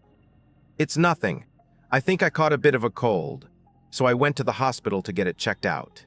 Although Hyun-Hae-soo sensed that his wife was acting strangely today, he only wanted to share his happiness with Lee Sung-mi at that moment, so he didn't press her for details. He proudly took out the cup he had brought from the commander's residence and showed it to Lee Chang-mei as if it were a treasure. "From today onwards, I will be Commander Sane's personal chef. Chang-mei, our lives will get better and better, and I will definitely make you happy." He raised his glass, gazing at the iridescent colors it reflected under the light, his face filled with rapture. He failed to notice the helplessness and sorrow in Lee Chang-mei's eyes. "That's wonderful." Lee Sung-mi's voice was so soft it sounded weak, but Hyun-Hae-soo didn't notice. In the days that followed, Hyun-Hae-soo officially entered Commander Seen's residence and became his personal Chinese chef. Of course, a series of detailed checks need to be conducted before that.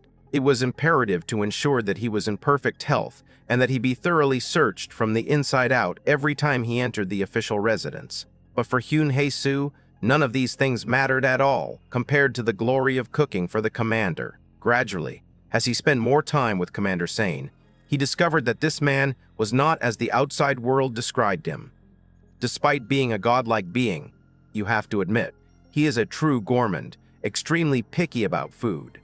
The environment in North Africa still allows for the growth of some cold-resistant vegetables, which are only available to a small number of high-ranking officials. But the commander's dining table was always filled with all kinds of fresh meat and seasonal vegetables. With mid-21st century planting techniques, achieving this is not difficult, compared to ensuring that Commander Xuan is well fed. Wasting some technological resources on this is of course a trivial matter. Chef Xuan, the fried rice you made today doesn't taste right, does it? One day at lunchtime, Commander Xuan suddenly said this to Xuan Haishu. Upon hearing this, Xuan Haishu thought about it carefully.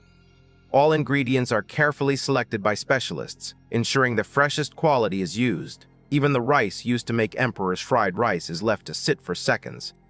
No, Commander, I can guarantee that there is nothing wrong with the ingredients. Hyun Hae-soo has been working as a cook for Commander San for 3 months. He was not a native of North Africa, but came from the kingdom of Waksu. Commander Sayin had done business in Guangdong for several years, so he was particularly kind to him. Over time, he gradually became familiar with Commander Sayin. Xuan Haishu possesses the wisdom that the people of Waksu have inherited since ancient times. In terms of interpersonal relationships and worldly wisdom, the people of Waksu are second to none. His intelligence and talent were on full display at this time. Commander-in-Chief Sai's status was so extraordinary that everyone around him treated him with excessive awe. Despite wielding supreme power in the kingdom of Kaje, Commander Sane had no friends by his side. Therefore, Hyun Hae-soo boldly believes that Commander Sane would prefer someone like a friend to his subordinates who only know how to raise their hands and sing praises while crying. Therefore, he deliberately and boldly said some harmless but slightly offensive things in front of Commander-in-Chief Sane. For example, the Commander-in-Chief particularly liked to reverse day and night, holding banquets and various entertainment events at night, gambling, racing, and even some extremely outrageous games. Commander Sane loved playing cards and mahjong, but at the card table, his subordinates naturally let him win, and no one dared to challenge his wisdom and prowess at such a time. Hyun Hae-soo boldly won against Commander Sane in a card game. He controlled the game well, and the two went back and forth, with Hyun Hae-soo ultimately winning by a small margin. As a native of eastern Guangdong, mahjong is something I was born with, so beating these terrible mahjong players from North Africa is naturally easy for me. For this reason, he was rewarded with a lot of money by Commander Sai. Chef Xuan, your card skills are excellent. This is the first time I've seen a player who can rival me. Not long after, Commander Sane specially organized another card game and won all of Xuan Haishu's money. Hyun Hae-soo perfectly portrayed an extremely dejected look, which made Commander Sane laugh heartily. In the end, Commander Sane not only generously returned the money he had won, but also rewarded him with some valuable supplies. It was through this cleverness that Hyun Hae-soo became a favorite of the well-known Commander Sane, a cook who loves money. Lacking both popular support and military strength, Commander-in-Chief Sayin was quite willing to keep such a figure by his side, much like a court jester in ancient times. Sometimes Commander Sane would even treat Hyun Hae-soo like a friend, and Hyun Hae-soo wouldn't be so arrogant as to think that someone like Commander Sane truly considered him a friend. He knew it was just a game between friends. At this moment, when faced with Commander Sane's questioning about the Emperor's fried rice, Hyun Hae-soo easily gave his reasons. He didn't think he had done a bad job, because he had to taste the food himself before serving it to Commander Sayin to make sure it was okay. Commander Sayin put down his chopsticks and called over Lieutenant Colonel Kuize. Something about today's food didn't taste right to me. Kuize nodded. I'll go investigate right away. Xuan Haishu couldn't help but feel a little nervous. Could it be that there was really something wrong with today's materials? If someone were to tamper with the commander's food, his life would be in danger. But he clearly tasted it himself first, right in front of Kuize. If anything happens to the commander, he won't survive either. A short while later, Kaje came to the commander and whispered something in his ear. Commander Sai suddenly threw his head back and laughed heartily. He pointed at Xuan Hashu and said, "Xuan Hashu, you've really been fooled this time." Xuan Hashu's heart skipped a beat, wondering what had happened. Commander Sane asked Choi Taik and Hyun Hae-soo to explain the situation. Choi Taik said to Hyun Hae-soo, "One batch of the rice we used in the kitchen today was from half a month ago." Hyun Hae-soo's eyes widened. He hadn't expected it to be because of this.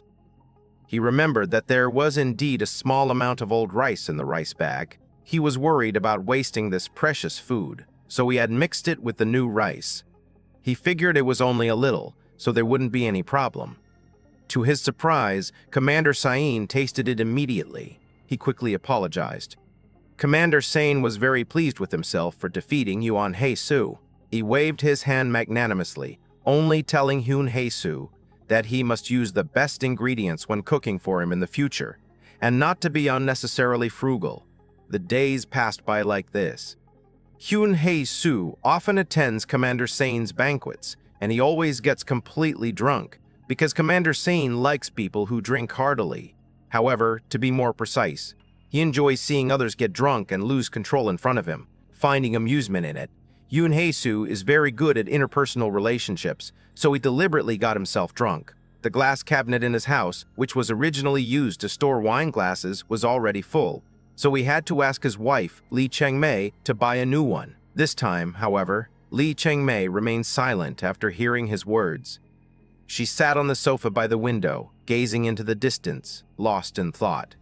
Hyun Hae-soo also noticed his wife's unusual behavior, and couldn't help but feel worried. After the apocalypse, many people will suddenly suffer a mental breakdown and choose to end their own lives. He had seen some people whose symptoms were very similar to his wife's. "Changmei, what's wrong? Are you feeling unwell? I'll take you to the hospital." In the past, when he and Lee Changmei were sick, they could only see a doctor at a small clinic in the community. The doctor's visit is free, but he can only prescribe some simple medications and painkillers. Intravenous strips are considered a luxury treatment.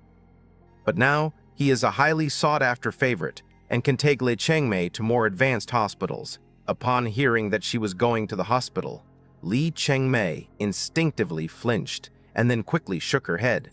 "No, I'm not going!" Through Lee Song-mi's reaction, Hyun Hae-soo finally realized that his wife had a serious problem. This left him extremely puzzled, because over this period of time, their family status has been rising, and their living conditions have been improving. A comfortable life and a high status should make Lee Chang-mei happy. However, over the past few months, Lee Chang-mei's mood has worsened, and she won't even let him touch her during intimacy. Hyun Hae-soo vaguely sensed that something was wrong. He stepped forward, gripped Lee Chang-mei's shoulders, and stared at her, asking each word carefully. "Chang-mei, what's wrong with you?" "No, it's nothing." Lee Chang-mei hurriedly looked away. "I'm just feeling a little unwell. I'll just rest at home." "That'll be fine." "Yeah, that's it." She spoke haltingly. She wasn't good at lying, which made Xuan Hachu feel a bit irritated. "No, you must be sick right now. I have to take you to the hospital." In a foreign land, Lee Chang-mei was his only relative. He couldn't let anything happen to Lee Chang-mei. So despite her objections, he still chose to take her to Prison University Hospital for treatment. Faced with this recently famous and highly sought-after concubine, the hospital doctors naturally dared not neglect her and quickly arranged the best doctor for Lee Chang-mei. Hyun Hae-soo waited outside. He leaned against the wall, feeling a vague unease for some reason. Frustrated, he pulled a pack of cigarettes from his pocket. This rare item was a generous reward from Commander Seen after a gambling game. For some reason, Hyun Hae-soo's hand was trembling slightly as he lit the lighter. Could it be that Lee Chang-mei betrayed him? Was she secretly having an affair with another man? The thought made his breathing quicken. However, in recent months, whenever he wanted to be intimate with Lee Chang-mei, she would refuse on the grounds that she was not feeling well. The answer is almost obvious. Hyun Hae-soo took a deep drag of his cigarette, and the nicotine and tar made him cough violently twice. He was a little flustered. but Li Changmei had really betrayed him. What should he do? Did you break up with Li Sungmi? After waiting anxiously for a while, the doctor finally came out looking at Xuan Hashu with a hint of reproach in his eyes. Doctor, how is my wife? The doctor pulled Hyun-Hae Soo aside and said in a calm tone, Mr. Hyun-Hae Soo, I know you are young and strong with plenty of energy, but when it comes to sex between husband and wife, I suggest that it is better to use the normal method. Some more violent methods should be used as little as possible. Boom! Upon hearing this, it was as if a thunderbolt had exploded in Xuan Haishu's mind. At this point, what is there that you don't understand? Li Changmei did indeed betray him, having an unspeakable affair with another man. His eyes turned red, and his fists clenched so tightly they made a cracking sound. The lady's body is too weak to withstand the abuse. She is seriously injured. I suggest she rest well after returning home and refrain from sexual intercourse for 3 months. Hyun-Hae Soo nodded with difficulty. At this point, he couldn't lash out. Otherwise, the news of him being cuckolded would soon spread throughout the entire prison leadership, making him a laughingstock. He did not forget the fine traditions of the Huaxu people. Family scandals should not be aired in public. For the people of Huaxu, face is of utmost importance. If face is lost, substance cannot be preserved either. Xuan Haishu had a gloomy face. He didn't know how he had entered that ward. Li Changmei lay in bed, still receiving an IV drip. Her pale face looked haggard and bloodless. When she saw Xuan Haishu, she quickly turned her face to the side and gripped the blanket tightly with both hands. Xuan Haishu sneered inwardly. He didn't understand why this woman, who had clearly betrayed him, was acting all wronged. Thinking back to how he traveled thousands of miles from the eastern part of the Huaxu kingdom to this god-forsaken place in North Africa, wasn't it all to earn more money so he could go back and marry her? Now he's lost his home and his wife. What right does she have to feel aggrieved? Hyun-Hae Soo walked to Li Sungmi's bedside and grabbed her slender wrist. Tell me the truth. Who is that man? Li Changmei, I've been so good to you, so sincere. I wish I could give you my whole heart. After the apocalypse, would you have survived until now if it weren't for me? But why did you betray me? Why? He finally yelled it out, and Li Changmei panicked, quickly covering his mouth with her hand. Don't shout. You absolutely mustn't shout. Xuan Hashu sneered in his heart. You've done such a disgraceful thing. Are you afraid of being found out?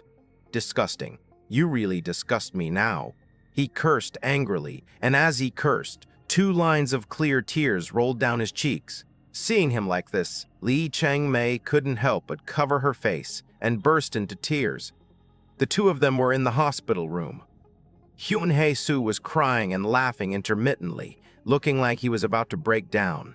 Hyun-Hae Soo, his face filled with despair, coldly said to Li Sungmi, Tell me now, who is that bastard?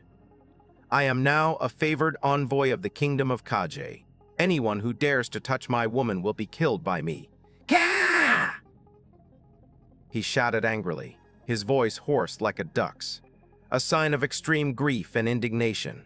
Li Changmei's eyes were already blurred, filled with grievance and despair, yet she still shook her head forcefully, refusing to utter the man's name. Xuan Hai's beautiful eyes are about to burst. Even at a time like this, you still won't talk? Fine, you just wait. I'll have Kaje investigate right now. There's nothing that happened in this city of prison that Kaje's personal guards can't find out. When the time comes, I'll definitely kill him. At that moment, Li Changmei's eyes were filled with panic. She suddenly jumped out of bed, rushed to Xuan Hashu, and hugged him tightly. I beg you, please stop investigating this. If you do, you'll die. Xuan Hashu's heart sank suddenly. He sensed something was wrong from Li Changmei's panicked tone. He coldly cupped Li Changmei's face in his hands, stared at her and said, I won't investigate, but tell me who that man is. Otherwise, I will absolutely not let either of you go. Li Sungmi's eyes were filled with sorrow, but she knew Hyun-Hae Soo's personality. If she didn't speak up, he would definitely not let it go. She bit her lip, tears streaming down her face. It's Commander Cyan. A thunderclap exploded directly in Xuan Haishu's mind. His body froze on the spot. The name caused his brain to shut down instantly. Commander-in-Chief Cyan? He is that godlike figure from the kingdom of Kaje, the eternal son that the people of Kaje love most during the apocalypse. Was it the man who bestowed upon him the title of Favored One and allowed him to rise rapidly in rank? No. It couldn't be him. It absolutely couldn't be him. How could it be him? If that man is him, wouldn't Hyun Hae-soo become a huge joke? If that man were him, Hyun Hae-soo would have no choice but to accept being cuckolded and would never be able to take revenge. In Lee Chang-mei's eyes, Xuan Haishu's eyes were glazed over as he shook his head, muttering, "No, it can't be him. It absolutely can't be him. How could it be the commander?" She quickly reached out and covered Xuan Haishu's mouth, frantically warning, "Don't say any more, Haishu. Don't say any more. Haishu, don't say any more. We'll both be killed." Xuan Haishu suddenly came to his senses and looked at Lee Chang-mei's pitiful face, feeling a mix of emotions. Humiliation, anger, doubt, despair, collapse. All the negative emotions almost overwhelmed him. Xuan Haishu was in a daze and didn't know how he got back. But a voice in his head told him that this matter absolutely could not be discussed in the hospital. He drove his car and took Lee Chang-mei home. The two didn't exchange a single word the entire way. Outside, there was no wind or snow. The sun was a pale yellow, and the temperature on the African continent was quite pleasant at this time. With the air conditioning on in the car, they seemed to be living a life of luxury. The most ridiculous thing is that this car was also a gift from Commander Sate. Yoon Hae-soo and Lee Sung-mi returned home, and he immediately checked if the neighbors were home. North Africa is not as wealthy as developed countries like China or Europe and America. Its buildings are decades behind, and sound insulation cannot be guaranteed. After confirming that all the neighbors were at work, he pulled Lee Chang-mei into the bedroom. This side was close to the outer wall and had no neighboring households, so there was no need to worry about being overheard. Lee Chang-mei sat down on the sofa. Her face was still pale, and her expression was somewhat blank. She looked extremely pitiful. A sudden pang of heartache welled up in Xuan Haishu's heart for no apparent reason. After all, she was the woman he had loved for many years and who had accompanied him through 3 difficult years in the apocalypse.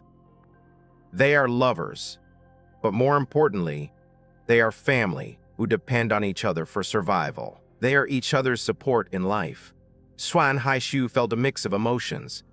He reached into his pocket, took out a cigarette, and tried to light it. But then he remembered that Lee Chang-mei didn't like the smell of cigarettes, so he suppressed his annoyance and stuffed it into his pocket. "Tell me everything. Tell me everything. Tell me everything. Down to the last detail," Xuan Haishu said in an icy tone. Lee Chang-mei looked up at her husband, her pale face revealing little emotion. She remained silent for a very long time. Hyun Hae-soo stood by the window, silently waiting for her to speak. If this matter isn't clarified today, he'll keep waiting. Lee Chang-mei sensed her husband's determination and slowly opened her somewhat chapped lips. "Do you still remember Commander Ken Sain's birthday celebration more than 3 months ago?" Hyun Hae-soo certainly remembered. 3 years after the apocalypse, after more than 90% of the world's population had died, the survivors gradually adapted to the extremely cold environment. Many people have mutated and gained powerful abilities, coupled with technological advancements and abundant resource supplies resulting from a sharp population decline. Countries are gradually improving. The kingdom of Kaje was no exception. Although it was in a closed state, under the leadership of Commander Ken Sain, it was slowly transitioning towards a normal social state. The Commander Ken Sain's birthday celebration is also designated as the National Day of the Kingdom of Kaj. This day is very important, and everyone across the country should participate. In particular, Prison, the capital city, held a grand celebration in the city's central square. Hyun Hae-soo, a Gamma-level mutant with culinary abilities, is required to cook for the high-ranking attendees. On that day, Lee Chang-mei went along under the guise of being an assistant. After all, Such high-level celebrations offer the opportunity to meet many social celebrities and enjoy fresh vegetables and meats that are not usually available. Xuan Haishu was startled and turned around, his eyes already bloodshot as he stared at Li Chengmei. "You met him on that day?" Li Chengmei lowered her head and said, "He saw me." Her tone was so calm that it didn't sound like she was talking about her own affairs. "He told me about this later. He said that at the celebration, he saw a beautiful cook with an Asian face and immediately became interested in me. Because many years ago, he had been doing business in eastern Guangdong of Huaxu Kingdom. Later, the first time, was the day you went out in the middle of the night. 2 hours after you left, the commander came to our house. Later, every time you went to a banquet or were assigned other tasks by the commander, he would take the opportunity to come over. He was extremely violent. I felt like he didn't treat me like a human being at all. His favorite thing was to treat people like toys, venting his inner madness at will." Next, Li Chengmei spoke in such a calm tone that she seemed like a puppet. She carefully explained the origin of her wounds, pointing them out to Hyun Hae-soo one by one, and how the commander had inflicted those injuries. Xuan Haishu's body trembled, initially very slightly, then violently like a leaf.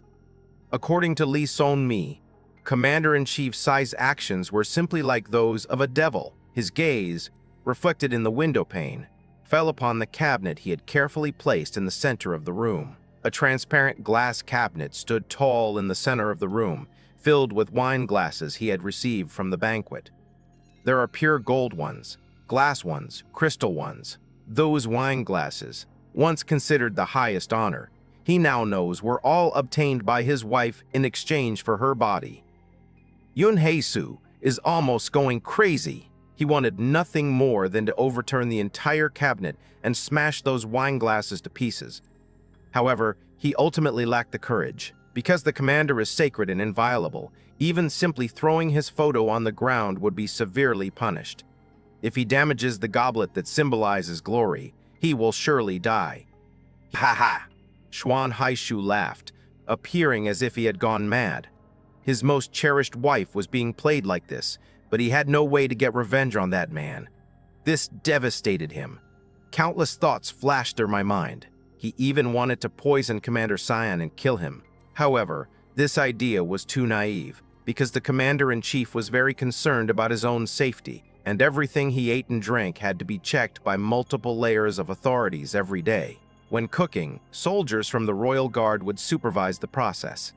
It's even more impossible to poison someone using special methods. He had to strip naked every day before entering the official residence and undergo a thorough checkup inside and out. He also had to go to the hospital every week for blood tests. As a cook, his only way of killing Commander Cyan was also eliminated at the root. A profound sense of powerlessness and intense pain enveloped his mind and body. He pressed his hands against the windowsill, wishing he could disappear into the ground and never face this cruel world again. "Hai Shu," Li Chengmei's voice sounded behind him. "We have no way to fight against the commander." Xuan Haishu turned around abruptly. Both he and Li Chengmei were in tears. There was no life in Li Chengmei's eyes. He suddenly realized what Li Chengmei was planning to do. She wants to die. Unable to escape this tragic fate, it meant that only death could bring her relief. Li Chengmei walked over and gently wiped away the tears on his face. "Don't worry about me. We'll both be fine." Xuan Haishu gripped her hand tightly and growled, "I won't allow anything to happen to you. Chengmei, we both have to be okay. We have to stay together forever. We promised each other that we would wait for the glaciers to melt and then return to our homeland." Li Chengmei chuckled softly, but her smile was weak and feeble.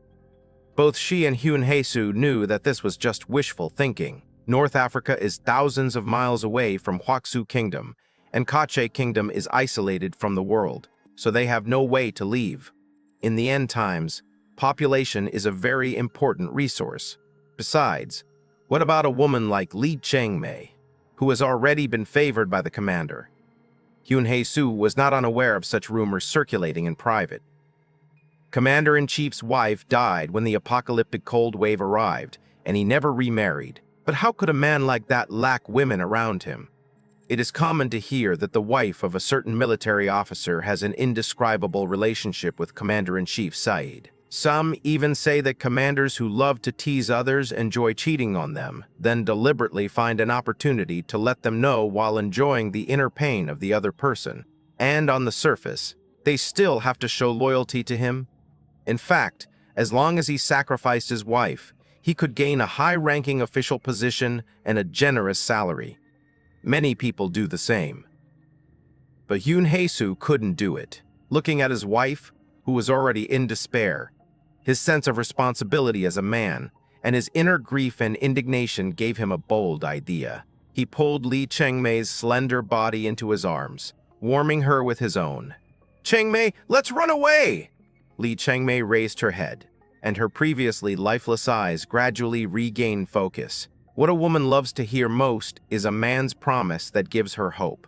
Even though she knew the hope was incredibly slim, her husband was the person she could rely on most right now. Escape? But where can we escape to?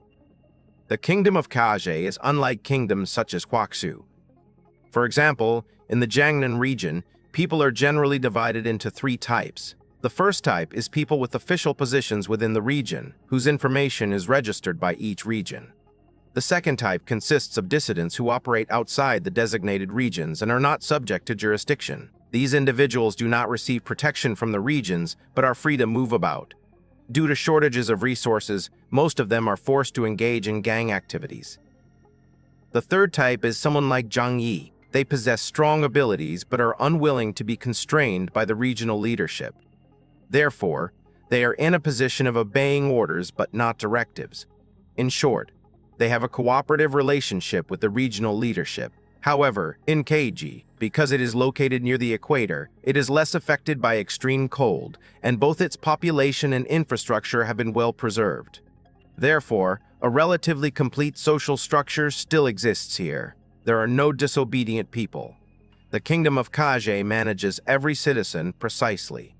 Later, after several wars to resist external invasions, the borders of the kingdom of Kaje remained closed. People outside can't get in, and people inside can't get out. Prison is located in the central part of Kaje. To leave from here and go elsewhere, it takes 4 or 5 hours by special train. Moreover, even after leaving the country of Kaje, survival in the outside world is extremely difficult. Returning to Waksu Kingdom was basically out of the question. Given their status and position, they simply couldn't afford decent transportation for such a long journey. With so many countries along the way, it would be difficult to even cross one country before being captured and forced into labor. Lee Changmei's concerns are not unfounded. Xuan Haishu held her close and murmured, "No matter how difficult it is, I can't just stand by and watch you suffer this mutant torment. I will take you away, and if I can't, we'll die together." The two embraced tightly, feeling both pain and a touch of happiness. Xuan Haishu quickly began researching how to leave Kaje Kingdom. You don't know how difficult it is until you start researching it. If you want to leave Kaje, you only have 2 options. First, to the south lies one of the most pristine regions in the world. Once vast stretches of African savanna, inhabited even by primitive tribes, but now there are a large number of mutated wild beasts there, and the primitive tribes are also a very dangerous presence. Secondly, heading north. The northwest direction leads to the Sahara Desert, which is impossible, and the northeast direction is the territory of the Khitan Empire. This country spans 3 continents, Asia, Europe, and Africa. The former emperor of the Khitan Empire once wanted to march south and conquer the kingdom of Kaje, but was stopped at its borders by Commander Sane. Currently, the border between the 2 countries remains in a state of standoff. Crossing the heavily fortified border was no easy feat, but the advantage was that living conditions in the Khitan Empire were far superior to those in the Kaje Kingdom. Saladin was also a renowned monarch, said to be very kind to his people. After much thought, if he and Lee Changmei wanted to move to a different place to live a peaceful life, then going to the Khitan Empire via the north would be the best option. He has the skill to cook delicious food, and as long as he can find a job, he can definitely support 2 people. But the problem is that the journey from prison to the northern border is incredibly difficult. They had to get 2 tickets for the special train. Furthermore, in order to pass inspections, a certificate issued by a special department is required. How to get past the checkpoints and cross the snow-capped mountains along the border between the two countries is also a problem. Xuan Haishu's head throbbed with worry, and he felt utterly hopeless. But when he thought of Li Chengmei, he gritted his teeth and said to himself, "At worst, we'll die together. It's better than suffering humiliation here." Fortunately, Commander Xian didn't often ask him to cook, since Chinese food was just an occasional treat for him to change things up. He needs to hurry and make all the necessary preparations. With this in mind, Xuan Haishu immediately began preparations. The family hasn't accumulated much savings over the years, but compared to the average person, they are still considered well off. The key is that the rewards Commander Sai gave him, such as fine wines, good cigarettes, and pastries, can all be exchanged on the black market. If we want to leave, we must prepare enough provisions, at least enough for 2 people to eat for 10 days before we have a chance to cross the snow-capped mountains between the kingdom of Kaje and the Kutan Empire. And the best food is naturally compressed food. There are also items for keeping warm, such as tents. Yuan Heisu wrote down the list and carried a large backpack with him, putting some high-end cigarettes and alcohol inside, which he covered with his loose clothes. I left the apartment as it got dark and headed to a well-known trading market nearby. The black market is not legally permitted. However, due to the special social environment after the apocalypse, the authorities could only turn a blind eye to such places, and even many mid to low-level officials would come here to exchange for supplies. Xuan Haishu covered his face completely and searched everywhere for the supplies he needed to exchange. Upon arriving at the market, a splash of red caught his eye. In this bleak world, she was a breathtaking splash of bright red, exceptionally eye-catching. Xuan Haishu couldn't help but take another look, only to find that she was an exceptionally beautiful woman. But her face was frighteningly pale. She was wearing a long red down jacket, her long hair flying wildly in the wind. She was also holding the hand of a little girl who looked only 5 or 6 years old. The woman's eyes were vacant, and her face was as if frozen, devoid of any expression. Xuan Haishu's gaze was drawn to a wooden plaque next to her. "You can buy this child for just 10 pounds of millet." The idea that 10 pounds of millet could buy a child sounds utterly unbelievable. 3 years after the apocalypse, although resources in the kingdom of Kaje were not abundant, people in prison, the capital, rarely starved to death anymore. Judging from the woman's clothes and appearance, she didn't seem to come from a poor family. Therefore, her actions were truly incomprehensible. The little girl clung tightly to her mother's hand, as if sensing something. Her face filled with sadness. Xuan Haishu felt some sympathy for the mother and daughter. If nothing special had happened, how could a mother bear to sell her daughter for 10 caddies of millet? After a while, a man suddenly rushed over from a corner of the market, carrying a stick and cursing, pointing the stick at the woman in red. These are market managers, essentially local bullies. He probably meant that this despicable woman was affecting other people's business here. The woman's face showed no fear or panic. She seemed numb to life. Yuan Heisu thought of his wife, Li Sung-mi, whose face had looked the same before. A strong urge welled up inside Yuan Heisu. He wanted to help this woman and her child. But then, thinking about his current situation, he stopped in his tracks. Yuan Heisu thought of his wife, Li Sung-mi, whose face had looked the same before. A strong urge welled up inside Yuan Heisu. He wanted to help this woman and her child. But then, thinking about his current situation, he stopped in his tracks. He could afford to give 10 pounds of millet, but he couldn't take a 5 or 6-year-old girl with him on the run. Seeing the manager rush towards the woman, the others looked on with pity and sympathy. But no one wanted to cause trouble, so no one stepped forward. Xuan Haishu felt a little flustered. He clenched his fist, hesitating whether to step forward and help the poor mother and daughter if a conflict really broke out. But just then, a dark green color appeared on the street corner. He was a tall black man wearing a thick military overcoat and a military cap. The manager, holding a stick, pointed at the woman in red and walked straight past her. By the time Yuan Heisu noticed the black officer, he had already rushed towards them. The wind lifted one of his coat legs, and his tall figure rushed to the manager like lightning. Xuan Haishu only felt a blur before his eyes, and then he saw the manager being kicked away like a kite. Bang! The manager fell into a pile of garbage by the roadside, groaning in pain. Xuan Haishu felt a surge of emotion. He looked at the black officer who walked up to the woman in red and said to her in a firm voice, "I understand. Please hand her over to me." As he spoke, he took out a grain exchange voucher issued by the high-ranking officials of the Kaje kingdom from his pocket and handed it to the woman. A faint glint appeared in the woman's eyes. She glanced at the officer, forcefully pulled the little girl's hand from hers, and pushed her in front of the officer. "Could you please wait here for me for a moment?" the woman said. The officer nodded, and then the woman turned and left. The little girl watched her mother's back from behind. She didn't cry or make a fuss, because she knew that only in this way could she survive. Xuan Haishu felt a mix of emotions when he heard the vendor behind him sigh and say, "Finally, I've entrusted my daughter to someone else." Xuan Haishu was curious, so she asked, "Who is she? She doesn't look very poor, so why did she sell her daughter so cheaply?" The vendor glanced at Xuan Haishu and said, "Her husband was an officer who died on the front line 6 months ago. She was also diagnosed with cancer and doesn't have many days left to live. So she's been here all this time, trying to find a good husband for her daughter." Xuan Haishu felt a pang of sadness, yet asked in bewilderment, "If you're going to give your daughter away, why insist on receiving 10 caddies of millet? Doesn't this seem like selling your daughter?" The vendor chuckled twice, seemingly mocking Xuan Haishu's ignorance. If it were given away for free, it might end up being sold to people in the black market. The fact that someone is willing to pay 10 pounds of millet for it at least proves that their family is not poor. This woman is very clever.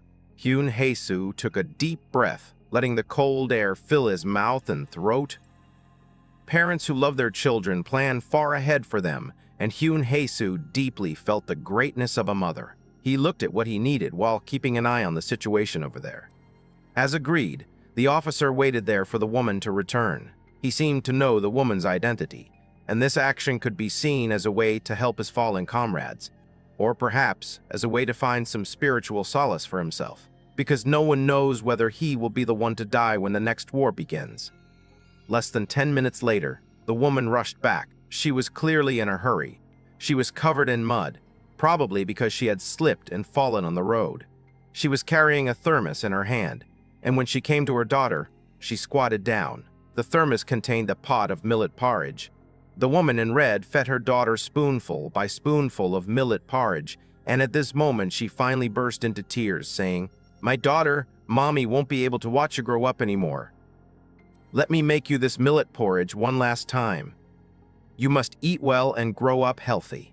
After she finished feeding him a bowl of millet porridge, she bowed to the black officer, then turned and left without looking back. The little girl watched her mother leave quietly, without crying or making a fuss, but her eyes were filled with tears. The black officer waited until her mother was far away, then silently took her hand and led her in the opposite direction from the woman in red. A warm feeling rose in Xuan Haishu's heart. A smile appeared on his face. It turned out that even in this difficult apocalypse, the brilliance of humanity still existed. For a moment, he didn't know why, but he felt more confident about his and Li Chengmei's escape from Kaje. He believes there are still things in this world worth trusting. I wish you all the best. I also hope we can leave this place safely. Xuan Haishu spoke softly in a voice only he could hear. He quickly bought all the supplies he needed and then rushed home. But when he got back to his building, he saw a black Maybach parked downstairs. Both sides of the road were lined with imposing soldiers. Hyun Haesu recognized the Maybach. North Africa was already impoverished. After the apocalypse, ordinary vehicles, unable to adapt to icy and snowy roads, were all modified or dismantled and used to manufacture other production equipment. Meanwhile, Mercedes-Benz in Prussia also created cold-resistant snow vehicles for the post-apocalyptic environment. Maybach is the most high-end model in their brand. There was only one in the entire country of Kaje, and it was transported from Europe over a long distance through special channels. The user of this car was naturally Kansein, the leader of the kingdom of Kaje. However, it does not belong to the commander, but to all the people of the country of Kaje. The commander only has the right to use it for 24 hours. When Hyun-Hae-soo saw that black Maybach, his heart sank. His hands and feet were cold and his expression was blank. Could it be that the commander-in-chief discovered that he and his wife were planning to flee the kingdom of Kaje? He could hardly imagine the consequences. He might be executed by cannon fire, just like some others before him. Just then, the officer standing at the apartment entrance, his sharp, hawk-like eyes scanning the surroundings, spotted Hyun-Hae-soo. It was Choi Taek, the captain of the Imperial Guard. When Choi Taek saw Hyun-Hae-soo, he didn't show any particular expression on his face, but simply walked towards him. Hyun-Hae-soo stood frozen in place, but it was impossible to escape from Choi Taek. Not to mention that his wife, Lee Chang-mei, is still upstairs. Just considering how terrifying Kui Zi, who was able to serve as the commander's personal guard captain, was, he didn't dare to hope that he could escape under the other party's nose. Quiza approached Xian Heishu and asked calmly, "Where did you go? Why are you only coming back now?" Xuan Heishu's coat contained the purchased supplies, a sight that did not escape Quize's notice, but Quize did not ask any further questions. Xuan Heishu swallowed and said, "I went to buy some things. It's my wedding anniversary with my wife soon." Upon hearing this, Quize's lips curled up slightly. "You have a good wife." This double entendre made Hyun-Hae-soo almost want to punch Choi Taek in the face, but he still managed to force a smile. Choi Taek, unusually, took a cigarette out of his pocket and handed it to Hyun-Hae-soo.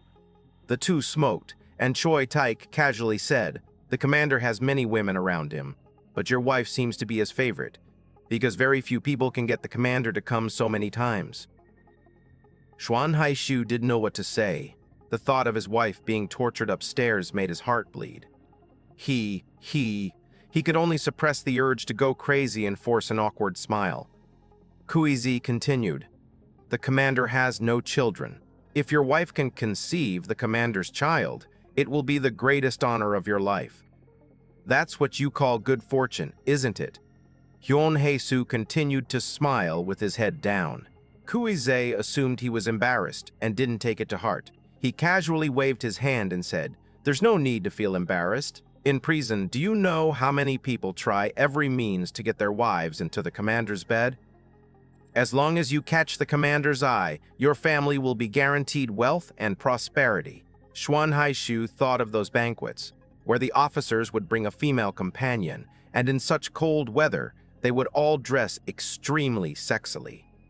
The two chatted idly downstairs. What was most painful for Xuan Haishu was that, although he wanted to kill all the people in front of him and the beasts upstairs, he still had to pretend to be flattered and chat with Quiza. Fortunately, the commander came downstairs not long after.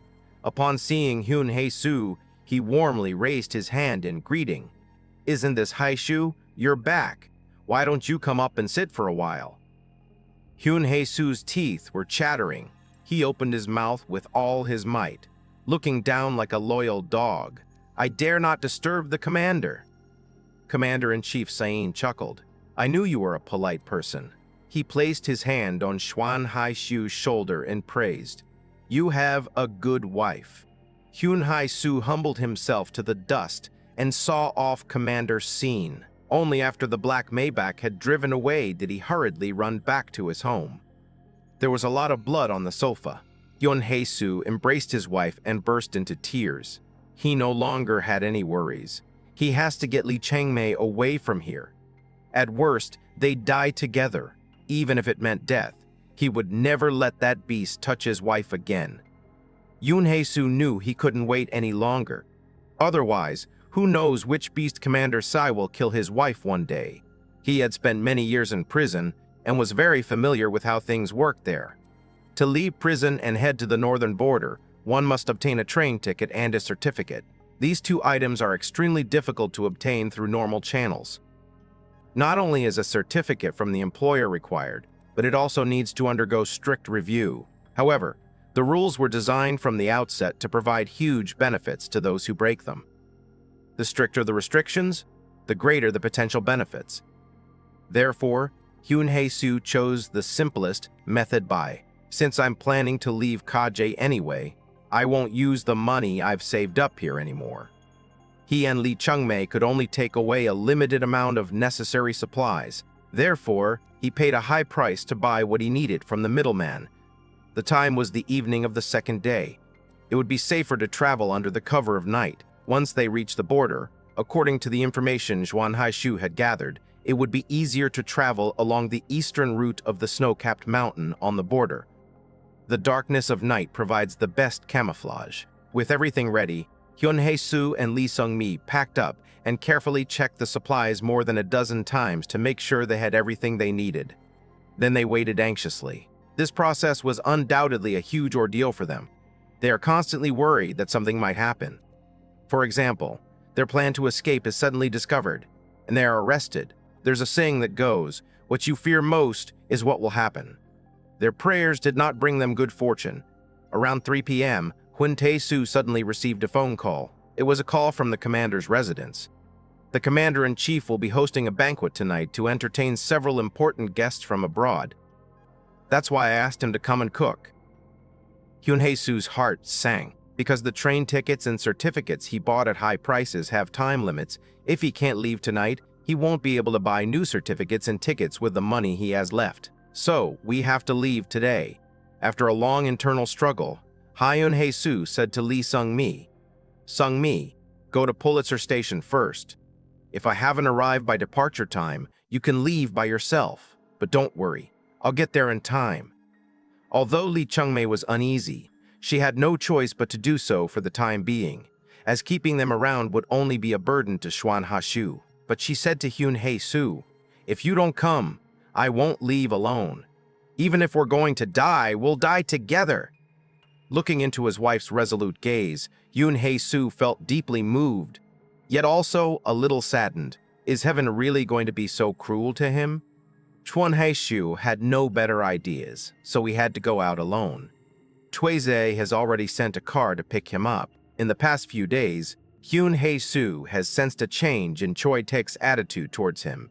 This most fearsome henchman under Commander Sain possesses extraordinary insight, and he is also the person Xuan Haishu fears the most. Fortunately, a VIP was arriving today, so Kweze didn't come to greet him personally.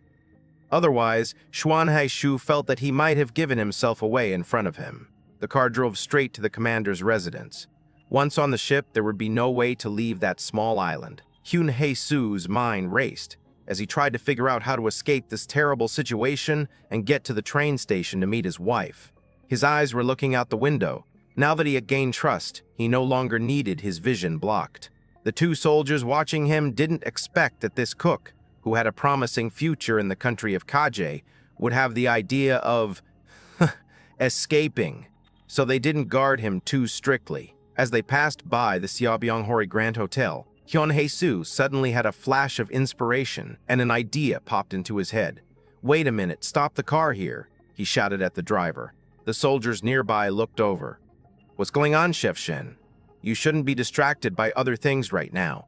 Preparing a good dinner for the commander and his guests is your most important task." Xuan Haishu deliberately raised his voice and said, "Since this is a banquet for important guests hosted by the commander, of course we must prepare the best ingredients. There are some precious ingredients that I stored in the food warehouse of the Zivingwei Hotel. Please stop the car here quickly and I will go and get the ingredients." Both soldiers knew that Hyun-hae-soo had indeed worked at the Seobyongbore Grand Hotel before. Since Xuan Haishu had not yet been exposed and was still a highly favored figure in everyone's eyes, the two said, "Then please go and come back quickly. Today is a very important day, so I need to prepare more ingredients and seasonings. It might take a while, so please wait a bit." Xuan Haishu made up an excuse to delay, and the two soldiers didn't take it too seriously and nodded in agreement. Hyun-hae-soo was finally able to get out of the car. He tried to remain calm and then walked into the Seobyonghori Hotel, heading towards the kitchen. He had worked here before, so he was very familiar with the terrain. High-end hotel kitchens usually have a special passageway to allow guests to leave discreetly at any time. This was prepared for politicians, celebrities, and businessmen. Yoon Hae-soo strode into the kitchen and then quickly headed straight for the back kitchen. He knew Ken Se-in's habits. The commander was a man with an extremely irregular lifestyle, living a life where day and night were reversed. He was still fast asleep at this time and wouldn't get up until midnight. Yoon Hae-soo once remarked that regardless of his character, Commander Ken Se-in was indeed destined for greatness. The ancients had a saying about the conduct of noble people, 8 things that noble people should avoid. This saying comes from Feng Meng Long's Anecdotes of Ancient and Modern Times. These traits can be used to judge whether one has the potential to become a noble person. The first principle is that one should drink and feast at night while lying down, and rise early and lie down in the morning. Ordinary people work at sunrise and rest at sunset, working during the day and resting at night. But the powerful and wealthy are mostly active at night and sleep until the sun is high in the sky. The second principle is that the mind should be at ease while working hard, and the body should work hard while being at ease. Ordinary people mostly engage in physical labor, leaving them physically exhausted but mentally relaxed. In contrast, influential people rarely engage in physical labor but are more thoughtful and deliberate. The third opposite is that money is not spent where it should be spent, but is spent where it should not be spent. A person of high status is careful with money and doesn't spend it carelessly in places where it seems necessary to spend it. But in places where it seems meaningless, they spend money without hesitation. For example, many wealthy people don't like to buy luxury cars and mansions, and their clothing is relatively simple. However, they are very willing to invest in long-term investments and interpersonal relationships. The fourth opposite is that one takes medicine regularly when healthy, but refuses to take medicine when sick. People of high status usually pay attention to their health, so they use various methods to nourish themselves and exercise. But when they actually get sick, they are very cautious about using medication. The fifth opposite is to do what others haven't done, but not do what everyone else is doing. People with exceptional talent are better at seizing opportunities. They avoid doing what everyone else is scrambling to do. They are able to seize opportunities before others even notice them. As the legendary investor Warren Buffett once said, "Be fearful when others are greedy, and greedy when others are fearful." The sixth contradiction is that one must always want others to come when invited, but refuse to go when invited. When a wealthy or important person treats you to a meal, you expect others to accept, as this is to show off your status. However, when someone else treats you, you tend to be late or decline. The seventh principle is, when buying cheap items, don't mind the high price. When buying expensive items, make sure they are cheap. When wealthy people spend big money, they don't hesitate or feel bad. They buy what they need. However, they are very frugal and reluctant to spend money on things that seem cheap but have no real value. The eighth type of person is not particularly fond of his beautiful wives and concubines, but he loves his ordinary maids. This is purely a matter of personal preference. Simply put, it's a case of when you're well fed and clothed, you think of lust, and the grass is always greener on the other side. In olden terms, a wife is not as good as a concubine is not as good as a stolen affair, and a stolen affair is not as good as one you can't have. Xuan Haishu discovered many of these characteristics of the nobleman's 8 reversals in Commander Sane. Therefore, Hyun Haishu felt that as long as everything went smoothly for them today, they could escape before the commander discovered them. After all, no one would disturb the commander's sweet dreams just because a lowly cook ran away. Hyun Hae-soo walked out through the back door. He was incredibly lucky. Just then, a taxi happened to pass by on the road leading to the back door. Only in the capital city of Parisian can you find such a luxury as taxis. He quickly hailed the taxi and immediately told the driver to head to the station. The soldiers who came to pick him up didn't expect him to run away alone. They thought he was just carefully selecting ingredients, so they patiently waited for Xuan Haishu to come out outside the Shibingwei Grand Hotel. Meanwhile, the taxi sped off towards the station. There were hardly any vehicles on the road, so Hyun Hae-soo arrived at the station in less than half an hour. With less than 20 minutes until the train's departure, he saw Lee Chang-mei, who was bundled up tightly at the station. He quickly walked over and grasped her cold little hand. "Walk!" He lowered his voice and said that the two of them quickly entered the station. I don't know if it was divine intervention, but the station wasn't delayed today. It should be noted that Kaje Kingdom is a country that is almost half a century behind Waksu Kingdom. At this time, train delays are commonplace, but the train arrived right on time that very day. The two hurriedly got into the car, which was empty and deserted. After all, very few people would travel from prison to that poor place in the north. It takes 5 hours by train to reach the northern region from here. Lee Sung-mi leaned against Xuan Hei-su's chest and closed her eyes. At this point, the two could do nothing else but leave everything to fate. By now, those two soldiers must have realized he was missing. It's just unknown how much effort those people will put into finding the two of them. After all, no matter how hard anyone racks their brains, they would hardly have imagined that they would have such a bold idea. From the capital of the central kingdom of Kaje, they traveled all the way to the northern border, attempting to cross the snow-capped mountains to reach the neighboring Kutan Empire. Moreover, this is not someone who is living in poverty and unable to survive.